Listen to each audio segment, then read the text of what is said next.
शब्बीर का कहना है कि मुल्क में किसी भी इलाके में जब भी कोई इंसानियत सोच खबर मिलती है तो रूह जख्मी हो जाती है। और शब्बीर सोचने लगता है कि इंसान आखिर कब तक ये एहसास करेगा कि किसी दूसरे इंसान का खून करना कितना बड़ा जुर्म है और कितना नाकाबिले मुआफी गुनाह है। जरा जरा सी बात पर इंसान की जान लेना तो बस एक खेल हुआ। झूठी आना और तकब्बुर के इस खेल में इंसानी कदरें पामाल होती रहती हैं।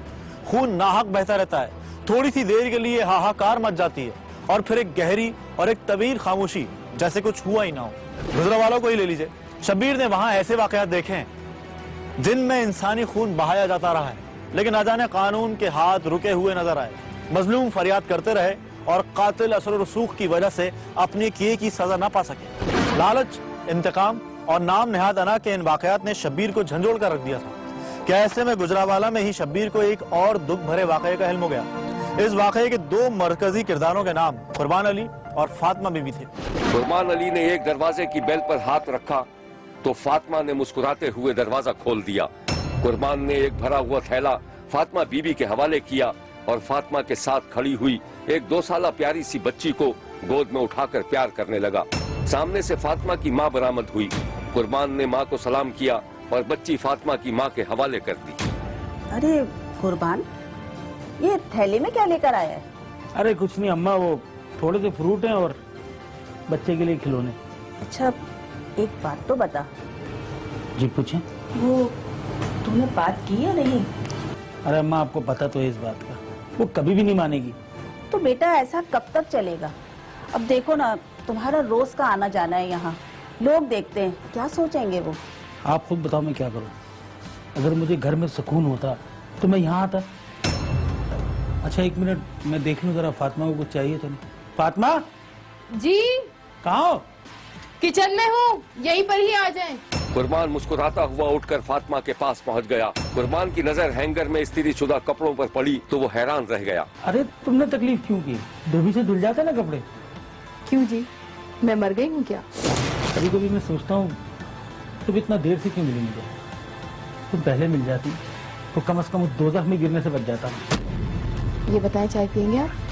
हाँ बैठे मिले करते। फातिमा एक बच्चे की माँ थी और तलाक याफ्ता थी, जबकि कुर्बान अली 5 बच्चों का बाप था। बीवी होने के बावजूद उसने फातिमा से मरासिम बढ़ा लिए थे और अपना ज्यादातर वक्त फातिमा के घर में ही गुजारता था और फातिमा और उसकी माँ और उसकी बेटी का खर्चा उठाता था। फातिमा की नाज बर्दारियों की वजह से कुर्बान अली फातिमा की उंगलियों पर नाचता था। एक दिन शब्बीर ने देखा कि कुर्बान फातिमा के कमरे में बैठा हुआ था। फातिमा जब एक अदा के साथ चाय की प्याली लेकर आई तो कुर्बान ने सामने पड़ा हुआ एक डब्बा खोल दिया। ये देखो तुम्हारे लिए लाया। कैसा है? अच्छा है। मैं सोच रही हूँ ये सब कुछ ठीक नहीं हो रहा है। ऐसा क्यों कह रही हो तुम? मैं जानती हूँ तुम अपने बीवी बच्चों से बहुत मोहब्बत करते हो, बस यहाँ तो वक्त ही आते हो।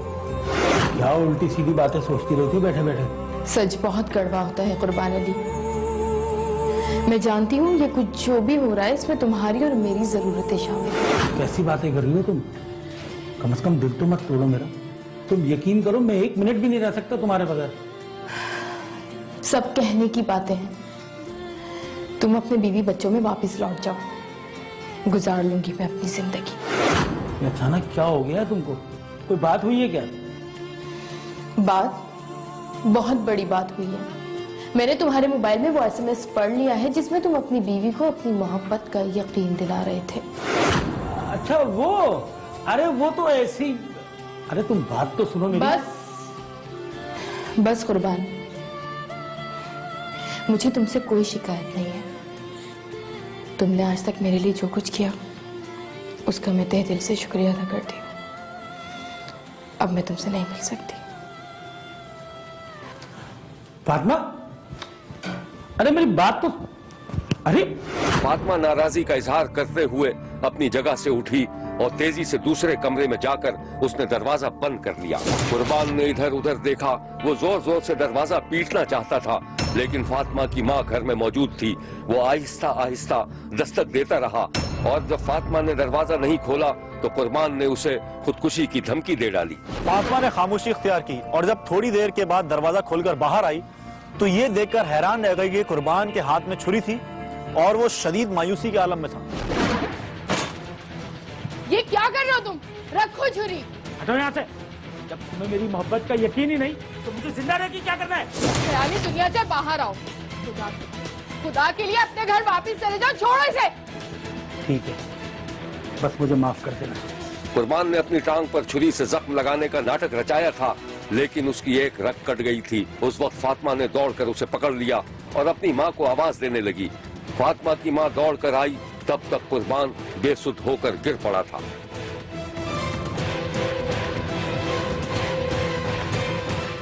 कुर्बान ने अपनी मोहब्बत साबित करने के लिए खुद को जख्मी करने की कोशिश की थी, लेकिन उसकी एक ऐसी रग कट गई थी जिससे उसकी मौत वाक़ई हो गई थी। वाक़ई के बाद पुलिस ने फातिमा और उसकी मां को गिरफ्तार कर लिया था।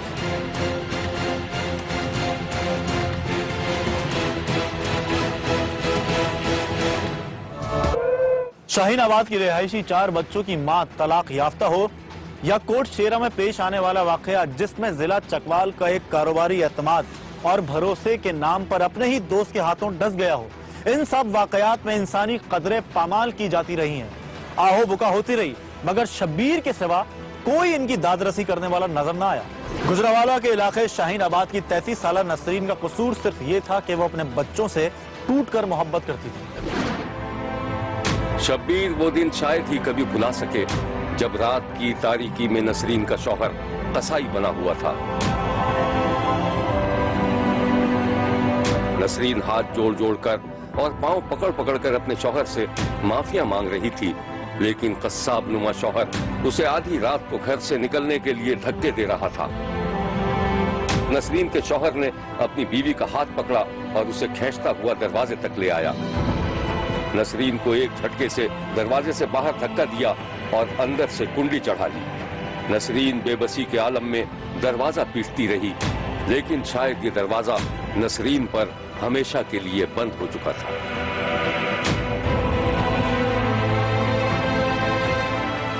शब्बीर को मालूम हुआ है कि नसरीन के जालिम शौहर ने घरेलू नाचाकी पर अपनी बीवी जो 4 बच्चों की मां थी उसे तलाक देकर घर से निकाल दिया था। बच्चे दादा के हवाले करके खुद सऊदी अरब चला गया था और नसरीन अपने माँ बाप के पास उनके घर चली गई थी। बच्चों से मिलना नसरीन के लिए जुए शीर लाने से कम नहीं था। जब उसे बच्चों की याद सताती तो वो अपने साबिक ससुराल के करीब मंडलाती नजर आती।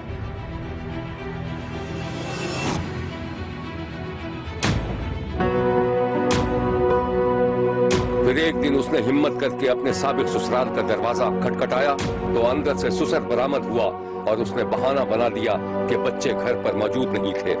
नसरीन आंखों में आंसू लिए चुपचाप घर की तरफ लौट गई।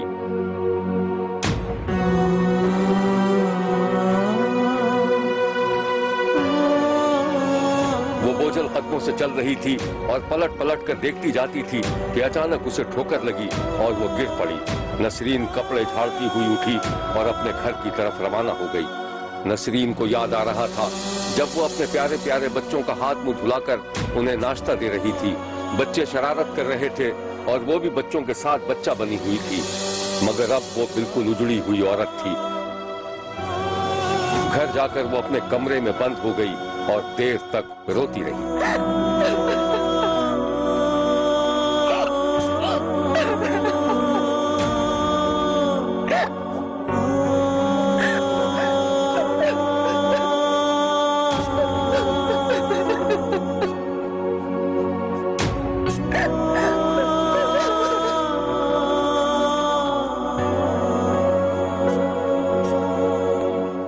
नसरीन अभी जवान थी और उसके सामने एक लंबी जिंदगी पड़ी हुई थी। नसरीन के माँ बाप ने नसरीन के मना करने के बावजूद उसका रिश्ता तय कर दिया था और जब नसरीन के साबिक शौहर को यह खबर मिली तो वो तिलमिला कर रह गया। उसकी नाम नेहाद गैरत उसे सऊदी अरब से पाकिस्तान ले आई। शब्बीर ने देखा कि नसरीन का साबिक शौहर नसरीन से मुलाकात के लिए उसको फोन पर फोन किए जा रहा था और नसरीन उसकी कॉल काटे जा रही थी। फिर नसरीन ने तंग आकर अपना फोन ही बंद कर दिया।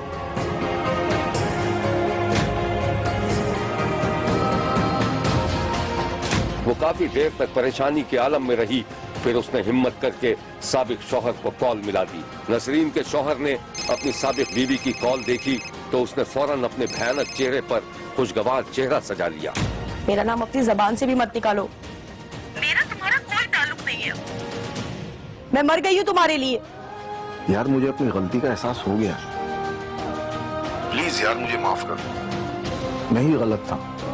अगर तुम्हारे अंदर थोड़ी सी भी इंसानियत बाकी है तो मेरे बच्चे मुझे वापस दे दो। हाँ हाँ क्यों नहीं, मगर एक शर्त, तुम्हें उससे एक मुलाकात करनी पड़ेगी। नहीं, कभी नहीं, दफा हो जाओ तुम। नसरीन का शौहर मोबाइल का मुंह देखता रह गया क्योंकि नसरीन ने कॉल काट दी थी। फिर वो मुंह ही मुंह में कुछ बड़बड़ाने लगा। तू समझती क्या है, मैं तेरी दूसरी शादी होने दूंगा, तेरी मैं ऐसी की तैसी कर दूंगा। नसरीन का साबिक शौहर किसी खतरनाक इरादे से अपनी साबिक बीवी से मुलाकात करना चाहता था और फिर एक दिन उसकी तरकीब कारामद साबित हुई। नसरीन के साबिक शौहर ने जब फोन पर नसरीन को बताया कि उसके बच्चे सख्त बीमार हैं तो नसरीन का दिल मोम हो गया और उसने बच्चों से मिलने की हामी भर ली। फिर शब्बीर ने देखा कि नसरीन अपने साबिक शौहर के साथ उसकी कार में मुंह दूसरी तरफ किए खामोश बैठी थी। साबिक शौहर नसरीन से बात करने की कोशिश कर रहा था लेकिन नसरीन खिड़की से बाहर झांक रही थी।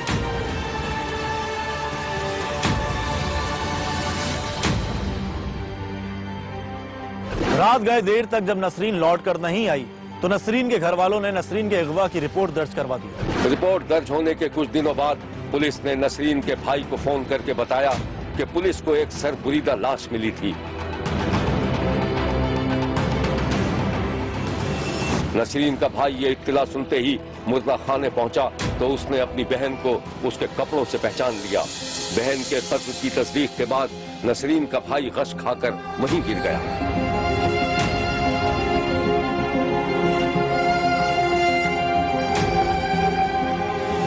उधर पुलिस ने जब नसरीन के साबिक शौहर का फोन डेटा चेक किया तो आखिरी कॉल नसरीन के साबिक शौहर ही की थी।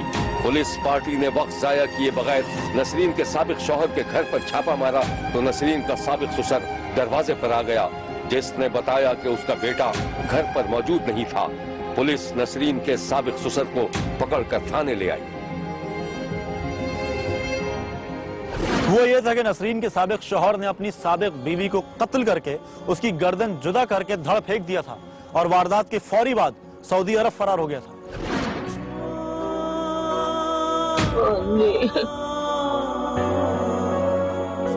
मेरी बहन थी। ये है नसरीन का गमजदा भाई जो दास्ताने गम सुना रहा था। ਇਹ ਪਹਿਲਾਂ ਮੈਨੂੰ ਧਮਕੀਆਂ ਲਾਉਂਦਾ ਸੀ ਵੀ ਜੇ ਤੂੰ ਕਿਸੇ ਨਾਲ ਸਾਲ ਹੋ ਗਿਆ ਸ਼ਾਦੀ ਤਲਾਕ ਮੁੱਕੀ ਨੂੰ ਇਹ ਧਮਕੀਆਂ ਹੀ ਲਾਉਂਦਾ ਵੇ ਜੇ ਤੂੰ ਅੱਗੋਂ ਵਿਆਹ ਕੀਤਾ ਤੇ ਤੈਨੂੰ ਵੀ ਮਾਰ ਦੇਣਾ ਤੇ ਅੱਗੋਂ ਜਿਹੜਾ ਬੰਦਾ ਕਰਨਾ ਉਹਨੂੰ ਵੀ ਮਾਰ ਦੇਣਾ। 8 ਦਾ ਟਾਈਮ ਹੈ ਉਹ ਉਸ ਤੋਂ ਆਏ ਹੀ ਆਂਦਾ ਵੇ ਬਾਰ-ਬਾਰ ਬੱਚੇ ਬੜੇ ਸਖਤ ਬਿਮਾਰ ਨੇ ਬੱਚਿਆਂ ਨੂੰ ਉਲਟੀਆਂ ਹੋਣ ਡਈਆਂ ਨੇ ਇੰਜ ਤੇ ਮਾਨ ਬੱਚਿਆਂ ਨੂੰ ਮਿਲ ਜਾ। ਬੱਚਿਆਂ ਨੂੰ ਮਿਲਣ ਆਈ ਹੈ 10 ਮਿੰਟਾਂ ਬਾਅਦ ਉਹਦਾ ਮੋਬਾਈਲ ਬੰਦ ਹੋ ਗਿਆ। ਖੁਰਮ ਨੇ कत्ल करके ते कमाद दे विच छोड़ दी है। और ये है नसरीन का साबिक ससुर जो पुलिस की हिरासत में था। वो सारों ने पता है कट हमारी कट नहीं हमारी शादी में 10-15 साल हो गए फिर वो 10-12 साल में बाहर होंगे उस तो बाद होना है वाकई किया हूँ मैं किया हूँ। पुलिस ने इस केस के बारे में जो कुछ बताया था वो ये है। वहाँ पे हमने देखा कि कमाद की फसल में एक औरत की डेड बॉडी पड़ी थी जिसका सर कटा हुआ था। हमने वो सारा सर वगैरह तलाश किया, वहाँ पे सर हमें नहीं मिला तो डेड बॉडी हम थाना ले आके हमने उसका पोस्टमार्टम कराया और तमाम लीगल फॉर्मेलिटीज पूरी करके हमने 302 का पर्चा नाम अफराद पे दर्ज किया और अपनी कार्रवाई को मुकम्मल किया। तो जो हमारा हमने जो इश्तेहार दिया हुआ था उस पर इतलाफ आके वो आज थाना में आए हैं और उन्होंने आके वो डेड बॉडी जो हमारे पास तस्वीर थी उन्होंने पहचान लिया कि ये वो हमारी बेटी है नसरीन उसका नाम है। तो उस पोस्ट पे हामिद ने कार पे अपने 2-3 नामनुम साथियों के साथ अगवा किया था। जो इसका मरकजी मुलजम है जिसने ये सारा किया है जो इसका हामिद है वो तो बरूने मुल्क सऊदी अरब में फरार हो चुका है। अभी हमने इसके वालिद को अरेस्ट किया है और जो गाड़ी जो जिसपे जो अगवा करके लाए थे उन्होंने उस औरत को इधर ला के कत्ल किया था वो हमने रिकवर कर लिया और उसके लिए हम जो भी हमारी रिक्वायरमेंट है रेड वारंट के जरिए इंटरपोल के थ्रू उसको भी हम पकड़ के वापस ले आएंगे। शब्बीर का कहना है कि नसरीन के सफाक कातिल को हर हाल में गिरफ्तार करके करार वाकई सजा मिलनी चाहिए। गुजरावाला ही के इलाके शेरा कोर्ट के रिहायशी एक और सफाक शख्स को भी गिरफ्तार करना चाहिए, जिसने अपने एक ताजिर दोस्त के एतमाद को ऐसा धोखा दिया कि इंसानियत की रूह तड़प उठी। इस कहानी की तफसीलात आप जान सकेंगे, लेकिन एक ब्रेक के बाद। कहीं जाइएगा मत, क्योंकि कोई देखे ना देखे, शब्बीर तो देखेगा। ये वाकया जो हम आपको दिखाने जा रहे हैं थाना लुधियाना के इलाके शेरा कोर्ट में पेश आया था, जहां किस्मत का मारा चकवाल के इलाके कलहर कहार का एक ताजिर 60 साला मलिक मलूक अपने एक नौजवान दोस्त पर एतमाद कर बैठा था। यकुम जनवरी की एक शाम शब्बीर ने देखा कि 60 साला मलिक मलूक गोजरावाला में मौजूद अपने नौजवान दोस्त रियासत को फोन कर रहा था। वो कुछ परेशान नजर आ रहा था। हाँ हेलो यार घर में कुछ परेशानी लगी हुई है, तू क्या मेरी मदद कर सकता है? हाँ बोल यार, वैसे भी तू सादा गिराई है, जो हो सकेगा करेंगे। यार भट्टे वाले से कुछ पैसे चाहिए थे, मगर वो कह रहा है कि कुछ हफ्ते बाद दूंगा। यार मुझे जरूरत अभी है, कुछ कर यार। तो कितने पैसे की जरूरत है? यार यही कोई 20,000 की। हाँ यार, तो फिर एक काम करना, तू मुझे ईंटें उठवा के दे दे भट्टे मालिक से, मैं उसको बेच के तेरे को पैसे दे दूंगा। अच्छा हाँ यार, वैसे भी कौन सा तुझे वो मना करेगा। चल ठीक है यार, ठीक है।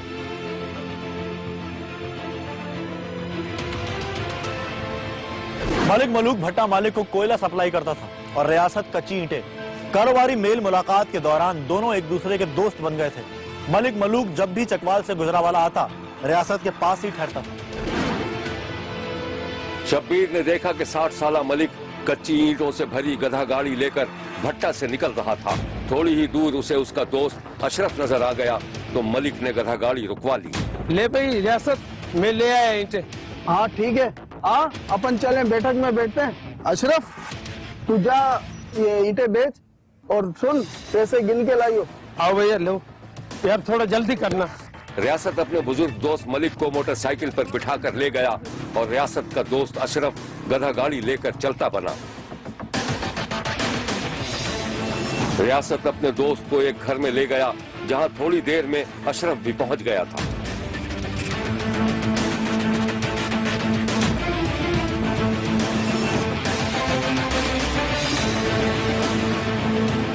हाँ कहाँ है पैसे? जहांगीर को बेची है ईंटें, किसी जरूरी काम से गया है, थोड़ी देर में आकर पैसे दे जाएगा। कौन जहांगीर? अरे वो भरोसे वाला बंदा है, उसके पैसे कहीं नहीं जाते।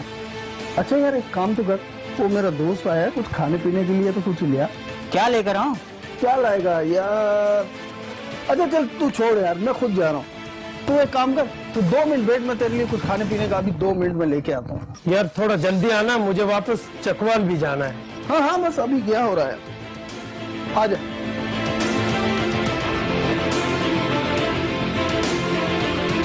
मलिक मलूक के दोस्त रियासत ने 16,000 की लालच में अपने साथी अशरफ से साजिश करके मलिक के खाने में जहर मिलाकर उसे कत्ल कर दिया था और लाश वीरान घर में बंद करके फरार हो गया था। इस वाक़े के 3 दिन बाद शब्बीर ने देखा कि रियासत और अशरफ उसी मकान के बाहर मुंह पर रुमाल रखे खड़े थे, क्योंकि लाश से बदबू आ रही थी।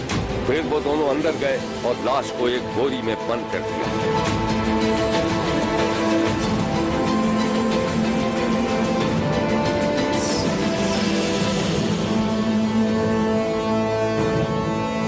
शदीद ताफून और पकड़े जाने के खौफ से रियासत और उसके दोस्त अशरफ ने मलिक की लाश घर से पहले एक गंदे पानी के जौहड़ में फेंक दी थी। इस वाकये के 10 दिन के बाद भी मलिक मलूक घर न लौटा, तो उसके घर वालों ने थाने में दरखास्त दे दी। पुलिस ने रियासत के फोन का डाटा चेक किया और जब पुलिस ने मलिक मलूक के दोस्त रियासत को शुबे की बुनियाद पर गिरफ्तार किया, तो उसने सारी की सारी कहानी उगल दी। शब्बीर ने उस रोज देखा कि सादा लिबास पुलिस एहलकारों के साथ देहाती भी एक जौहड़ की तरफ दौड़ रहे थे। देहातियों के चेहरे पर खौफ था और वो मुड़ मुड़ कर देखते जाते थे। थोड़ी ही देर में शब्बीर ने देखा कि लोगों ने गंदे पानी के जौहड़ से वो बोरी निकाल ली, जिसमें मलिक को सिर्फ 16,000 रुपए की लालच में कत्ल करके फेंक दिया गया था।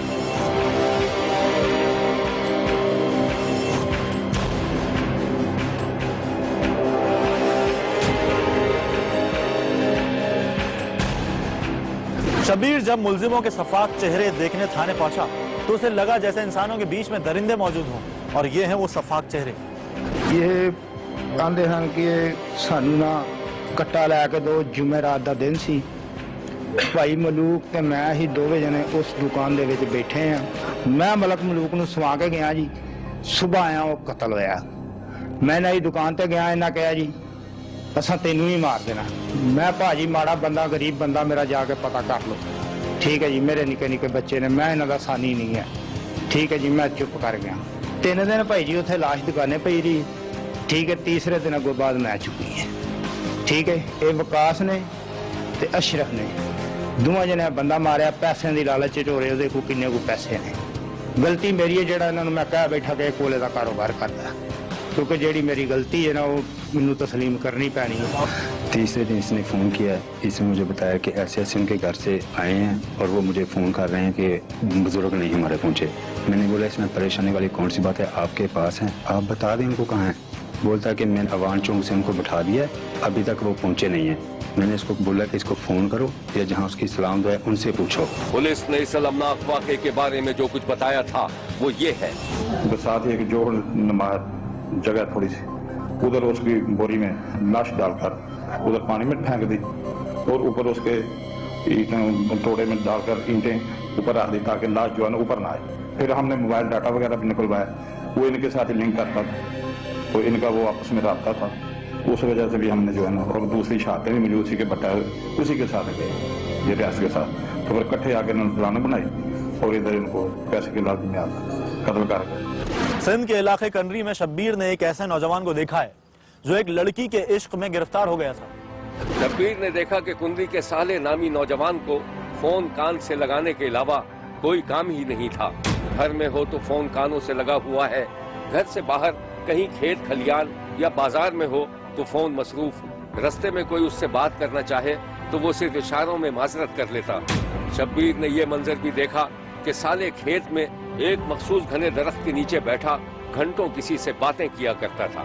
किस्सा कुछ यूं था कि साले एक गरीब नौजवान था, रॉन्ग नंबर पर खानेवाल की 22 साल लड़की से दोस्ती हुई और फिर साले को किसी बात का होश नहीं रहा। साले ने कायनात को बड़े बड़े ख्वाब दिखाए थे। उसे बताया था कि उसके पास काफी जायदाद और जमीन थी और वो कायनात से शादी करके उसे ऐश करा देगा।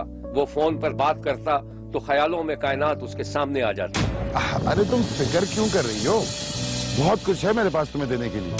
ये जमीन देख रही हो, ये खेत वहां तक, ये सारे मेरे हैं। कहाँ तक? अरे वो आखिरी लाइन देख रहे हो दरख्तों की, वहां तक की सारी जमीन मेरी है। अच्छा ये बताओ, मुझे घर तो बनवा दोगे ना? लो, घर की क्या जरूरत है, वो गांव में जो हवेली पड़ी वो किस दिन काम आएगी। मैं गांव में नहीं रहूंगी। अरे बाबा, बस कुछ दिनों की तो बात है, उसके बाद जहां कहोगी मकान बनवा दूंगा तुम्हें। आओ तुम्हें अपनी जमीन की सैर कराऊं, आजा चले। साले अचानक ख्यालों से निकला तो उसके फोन की बैटरी खत्म हो चुकी थी। वो हेलो हेलो करता रहा मगर लाइन कट चुकी थी। फिर हुआ यूं कि कायनात ने अपने घर वालों को शादी के लिए रजामंद कर लिया। साले अपनी मोहब्बत को बयां कर कनरी ले आया। क्या कायनात के ख्वाब पूरे हो सके? क्या उसको जो कुछ बताया गया था वो सब कुछ सच था? ये जानने के लिए आपको करना पड़ेगा थोड़ा सा इंतजार। मिलते हैं एक ब्रेक के बाद। कहीं जाइएगा मत, क्योंकि कोई देखे ना देखे, शब्बीर तो देखे। साले ने अपनी महबूबा को जो सुहाने ख्वाब दिखाए थे वो ढोंग था। वो कायनात से मोहब्बत करता था और उसे पाने के लिए झूठ बोलता रहा। कायनात के सामने जिंदगी की तल्ख हकीकत सामने आई तो उसकी आंखें खुल गई। शब्बीर ने देखा कि कायनात अपने कमरे में उदास बैठी थी और साले उसे मनाने की कोशिश कर रहा था। देखो कायनात, मुझे पता है कि तुम मुझे गलत समझ रही हो। ये सब क्या है साले? ये है वो महल जिसके तुम मुझे ख्वाब दिखाते थे? क्यों बोला तुमने मुझसे झूठ? देखो तुम्हें खुदा का वास्ता, अरे मेरी बात को समझने की कोशिश करो। सब कुछ है मेरे पास। मुझे मेरे चाचा है ना, उन्होंने कोर्ट में फंसाया था। जैसे फैसला होगा हमें हर चीज वापस मिल जाएगी, बस थोड़ा सा इंतजार करो। देखो बुरा मत मानना, प्यार अपनी जगह, लेकिन मैं अब यहाँ मजीद नहीं रह सकती। लो बस इतनी सी बात। अरे मैं तुम्हें दूसरा मकान ले दूंगा, इसमें कौन सी बड़ी बात। खैर अब मैं मजीद बहस नहीं करना चाहती। जो मेरे साथ होना था वो हो चुका, लेकिन अब नहीं। क्या मतलब है तुम्हारा? मतलब ये कि हम अब एक साथ नहीं रह सकते। तुम्हें पता है कि मुझे झूठ से सख्त नफरत है।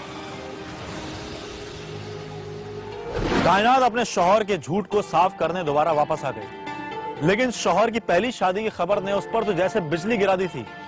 कायनात घर लौट गई तो साले ने बीवी की गुमशुदगी की रिपोर्ट दर्ज करा दी। अदालत ने कायनात को तलब किया तो उसके शौहर के खिलाफ बयान दे दिया। अदालत के हुक्म पर कायनात और उसके माँ बाप के हवाले कर दी गई। मगर हुआ ये कि एक दिन कायनात घर में अकेली थी कि ऐसे में साले की एक रिश्तेदार औरत कायनात के पास आ गई।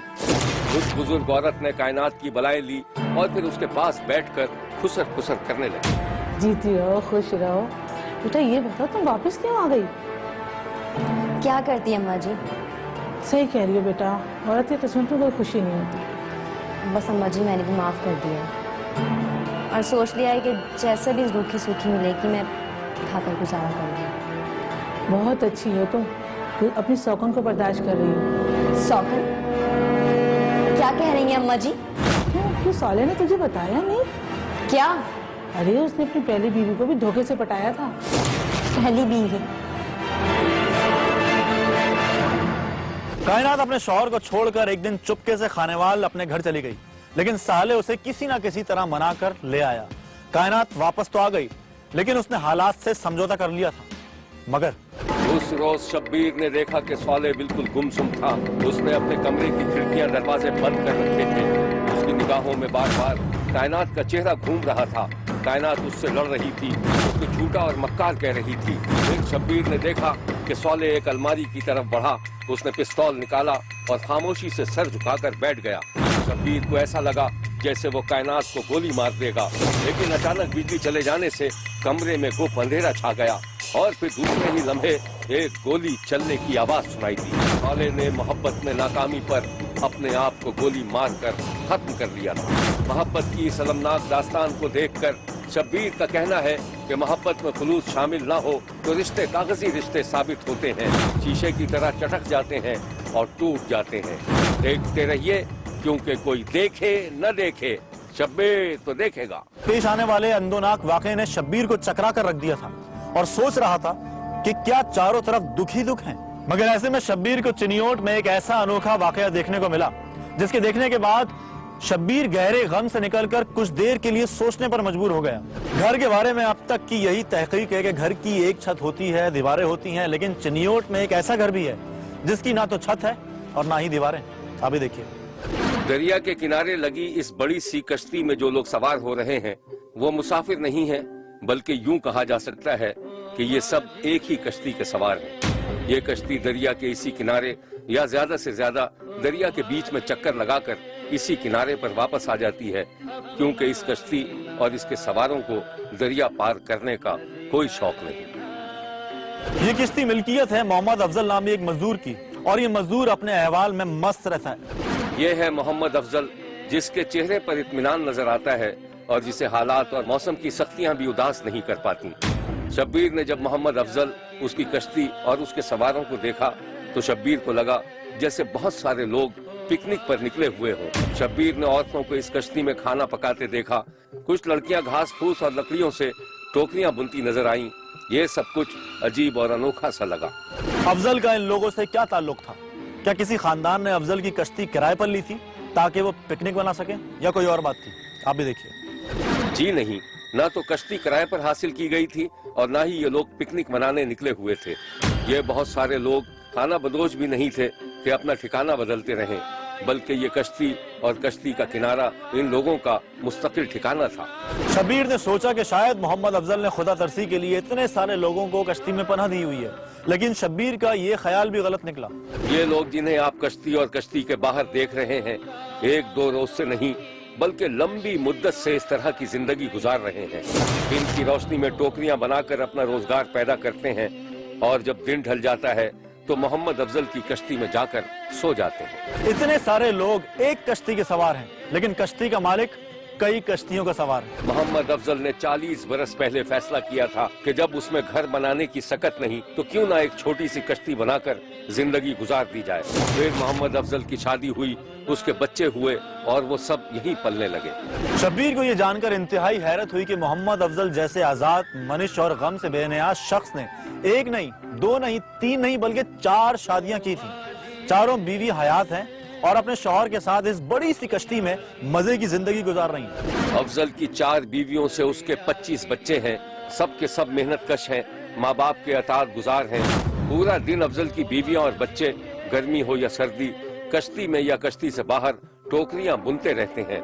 फिर अफजल उन टोकरियों को दरिया पार ले जाकर छोटे से बाजार में बेच आता है और जिंदगी की गाड़ी चलती रहती है। शब्बीर ने इस अजीब व गरीब शख्स से बात की तो वो खासा मुतमईन नजर आया। बीवी बच्चे ने 20-25 बच्चे ने ते 6 बीवियां 2 मर गई 4 हैं। पेट पालने को मच्छी शच्ची फाड़ के बच्चे नु खलाई, ने टोकरे बना के आटा दिला ढे गए तो खलाई, मेहनत मजदूरी करते दरिया चो जी ये सारा कुछ करे और गुंजाइश जो कोई नहीं, कोठे दी भोए दी सार साहब और की करना है साडे कोल, ना कोई भोए लवन दी जाए ना कोई कोठे बनावन दी वाह है सन जी। असा 40 साल तो ऐसे दरिया च टोकरे छब्बे दी काम करने को, मच्छी फाड़ते खा ले ते आप दी रोजी करने इत्थे। शब्बीर काफी देर तक मोहम्मद अफजल और उसके घर वालों को देखता रहा।